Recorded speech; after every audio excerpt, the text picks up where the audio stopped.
This video is sponsored by Rhino Shield.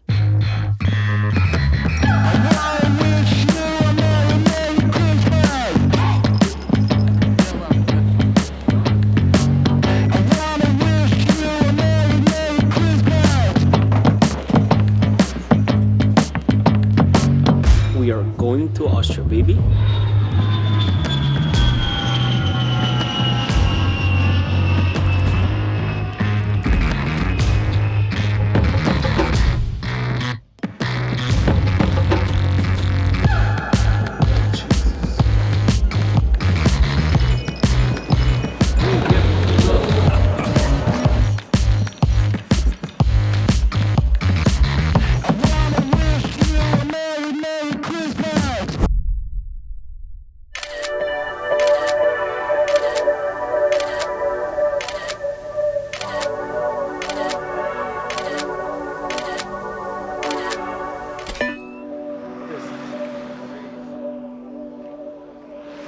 Insane.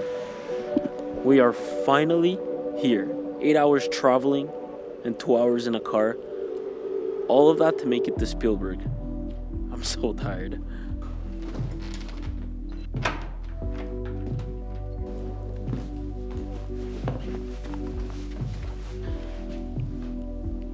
All of this to be at the Red Bull Ring to take some shots.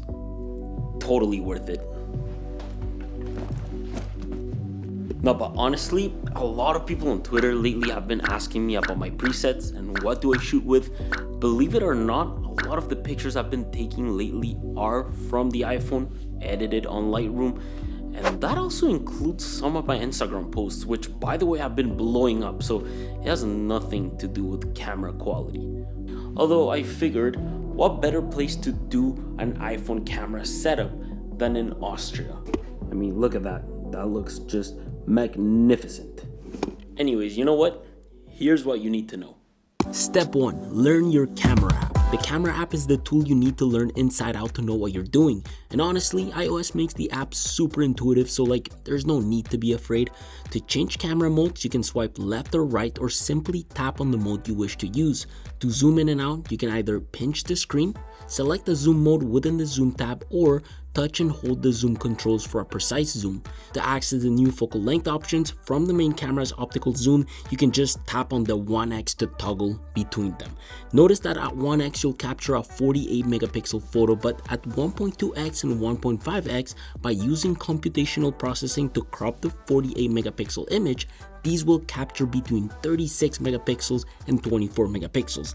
In terms of photo controls, swiping up or clicking on the top arrow will reveal your camera controls. Here you can play with the flash, enable or disable night mode, toggle live mode, change your aspect ratio, adjust your exposure if needed, enable your timer, and set up photographic styles. Exposure compensation can also be tweaked by tapping on a subject and sliding the little sun up or down if needed. Notice how holding the subject on screen will lock your focus to that particular object as well. Outside of this menu, right beside the zoom controls, you will find the macro toggle button. This will allow you to manually set your macro lens whenever you need it, and all the way at the top lives some of the same camera controls I just showed you. However, the most important one that only lives within the top bar is the camera raw toggle option. If you hold it down, it'll also reveal a few other options you can quickly have access to. Notice that by turning this off and enabling JPEG, the camera app allows you to manually control the white balance for better pictures. Reason this happens is because one of the reasons behind shooting RAW is to allow control over dynamic range, sharpening, and white balance in post-production. Keep in mind that live photo disables RAW mode, but it at least allows you to create a burst of photos if needed. As for video, really everything sort of works the same. Your camera controls now include a ProRes log toggle if enabled in settings and action mode. The same thing goes with the top menu. However, instead of having a camera raw toggle option, you now have the ability to toggle resolution and switch between frames per second. If you're going out there to shoot video and photo, I do suggest you're careful. This is why I always have my phones fully decked out like so, especially if I'm going to be on a racetrack. For Rhino Shield's anniversary, they are going off for Black Friday and giving you all up to 55% off. Before leaving, I actually designed my own case within their configurator, which took like 2 seconds to do. They use a premium printing process that won't scratch or fade away over time. They allow you to design your own grip. They offer 16 camera ring colors and 27 button colors for you to mix and match and create the perfect aesthetic. Their whole case configurator really allows you to have fun and achieve a ton of designs. They really have some of the nicest accessories for the iPhone and Android devices. My favorite case is their Mod NX in green. I like to pair that with their lanyard and some MagSafe accessories, and I'm talking about a proper MagSafe, like with actual force, twice as strong as the official MagSafe product from Apple, so they say. Yes, I fact checked that. Their cases support up to 11 feet drop protection with a 360 degree to protect your screen and your chassis. They can also be easily recycled because they are made out of the proprietary mono material in comparison to other cases which are made of blended plastic. They have a clear case that's 23% thinner, offering the same impact protection, and the best part is that it doesn't yellow, although if it does, Rhino Shield offer lifetime warranty for it. They also have a solid suit which comes with 9 different new colors.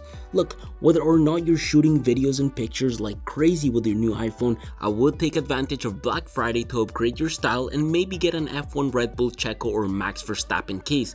Just use the link down below to get your cases. Step 2. Camera settings. Now that you've learned about the camera app, I think it's important I take you around the settings for you to understand what's going on. Let's first start with the record video setting.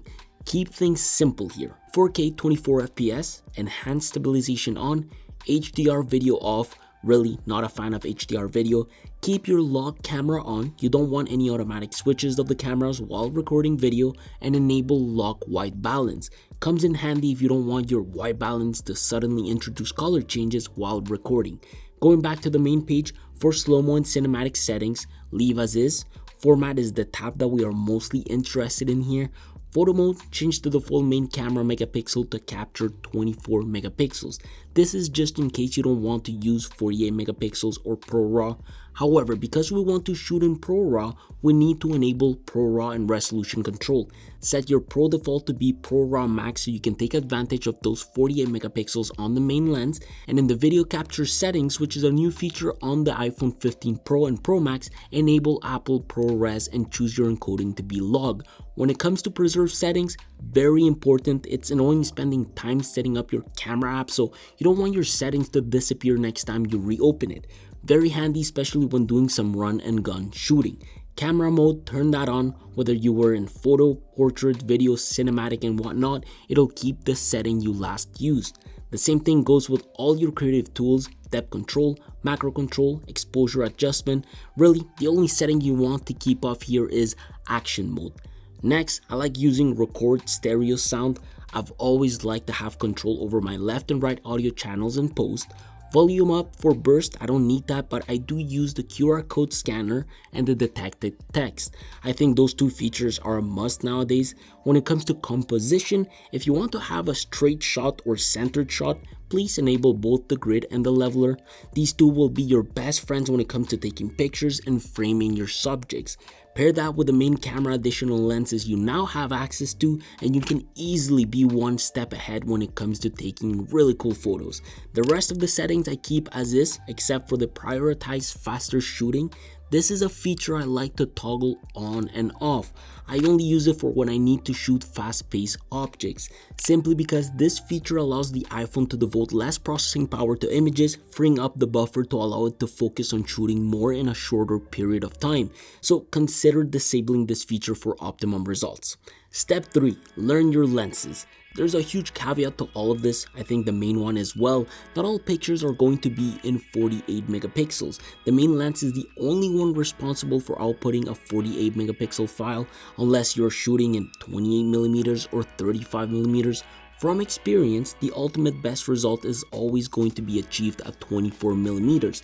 The average file size in RAW for this will be anywhere between 50 megabytes to 80 megabytes. If 24mm is not enough, digital zooms at 28mm and 35mm can help, but note you'll introduce some slight quality degradation, although file sizes can be slightly smaller. The ultra-wide lens, responsible for ultra-wide pictures at 13mm and macro photography, all of it at 12 megapixels. File sizes tend to range between 15 megabytes to 30 megabytes. With proper lighting and proper focus, the ultra-wide lens is magical. The same thing goes with the new 5x telephoto lens on the Pro Max. This thing at 120mm is absolutely stunning when you have proper lighting and proper composition. At 12 megapixels, you're outputting a file size anywhere between 20 megabytes to 40 megabytes. With these lenses, honestly, I'd say avoid extreme cropping because that's where things start to break.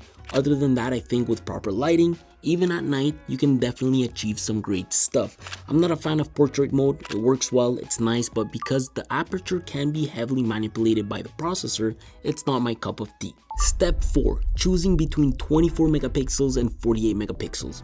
The only reason you'd be cycling between this would be file size and faster processing times for an instant shutter. 48 megapixels Pro RAW captures are great, but they are very space hungry. Some people like to dial pictures down to 24 megapixels in HEIF. HEIF is basically JPEG on steroids for when it comes to image quality, and the cool part is that they tend to be smaller in file size. The only issue is the compatibility. Not all programs can handle HEIF, so beware. I did read an article the other day where the vice president of camera software engineering at Apple recommends shooting 24 megapixels instead of 48 megapixels. His main points were shutter lag, and with HEIF mode, the dynamic range is better than at 48 megapixels HEIF. But personally, I'd rather have more megapixels to work with and shoot RAW. RAW because it's the only way for you to have full control over your image and post-processing. RAW photos really are everything on a phone like this. In fact, it's how I've been taking most of my pictures for the past couple of months. 95% of the photography I have in my Photos app that come from the iPhone have been taken in RAW. It's the mode that allows me to edit my pictures and really get away with them on social media, to the point that people think I'm still shooting on my A7 Mark IV, which is absolutely insane. Of course, as you zoom into it, you see how pixels start to break, but let's not do that. Let's just keep shooting RAW and edit these on Lightroom. Step 5. RAW edits. Editing mobile RAW is best done on Lightroom Mobile in my opinion. Lightroom Mobile is the app that can easily access your photo library and start editing right away. It really emulates the workflow we have on our computers with Lightroom Classic. Essentially, this here has all the same tools I use on my computers to add things such as presets, crop the image to my desired aspect ratios for maybe an Instagram post or an Instagram story. I can also edit exposure levels, contrast, highlights, shadows, and so on. I like to play with the colors a lot. That's something that the app really does well, whether you're tweaking your temperature and tint or targeting specific colors to change saturation, hue, and luminance. With the way that iPhone likes to process its pictures, I do suggest you spend time within the Effects tab and the Details tab to lower some of the sharpening that happens after taking a photo. I always start with a preset and move down across these settings. The final steps for me is to create some masks, whether it's adding some linear gradients to make a picture pop a bit more or brushing things up. It always does the trick. By the way, if you bought presets online for your computer, you can easily import those to Lightroom Mobile. All you need is to slap your preset on Lightroom by using any picture, really. Export that picture as a DNG file format, airdrop it to your iPhone, and import that same picture into Lightroom Mobile. With the photo in your editing workspace, you'll realize how each editing tab has an arrow on it. That means that all these tabs have pre-existing tweaks that were made elsewhere. Tap the top right 3 dots button, click on Create Preset and give it a name. That's it. This is how you can import any Lightroom preset onto your phone. Step 6. RAW video. Apple Log is probably my favorite feature this year. This is unbelievably handy for people that maybe want to use this as their main camera or a secondary backup camera. Luckily, the addition of ProRes log encoding also allows for easier file management. Apple log video files are massive. Like if you don't have a 1TB storage iPhone, it makes life really difficult. However, due to external SSD support via USB-C, this means that you can quickly plug in your SSD storage onto the iPhone and shoot directly into it. It's very much like plug and play. This allows you to treat your external storage like an SD card, import your footage into something like Premiere, and grade it there. With this workflow, honestly, you can film anything and everything. Controlling exposure while filming log is easily a thing. You can very much control your composition and achieve the coolest shots whenever you need to. Grading on Apple log is so satisfying, and for us, we can easily achieve our signature look from the FX3 with the 15 Pro Max. Insane. I will say though, try not to zoom into things too much as footage can break sometimes. However, with proper lighting, the 5x lens can definitely handle it.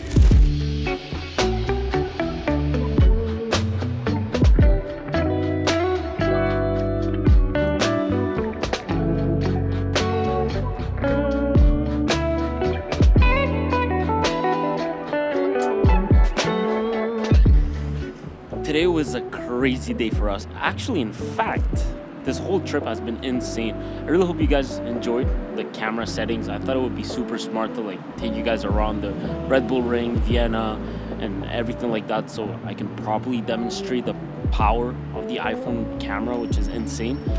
For now, guys, I'll let you guys go because I'm also shooting the MacBook stuff here in this city. I'm trying to get some shots here and there and how we're using it during the trip. It's very interesting. So that being said, guys, like, comment, subscribe, and I'll see you guys next Sunday. Take care, and I'll just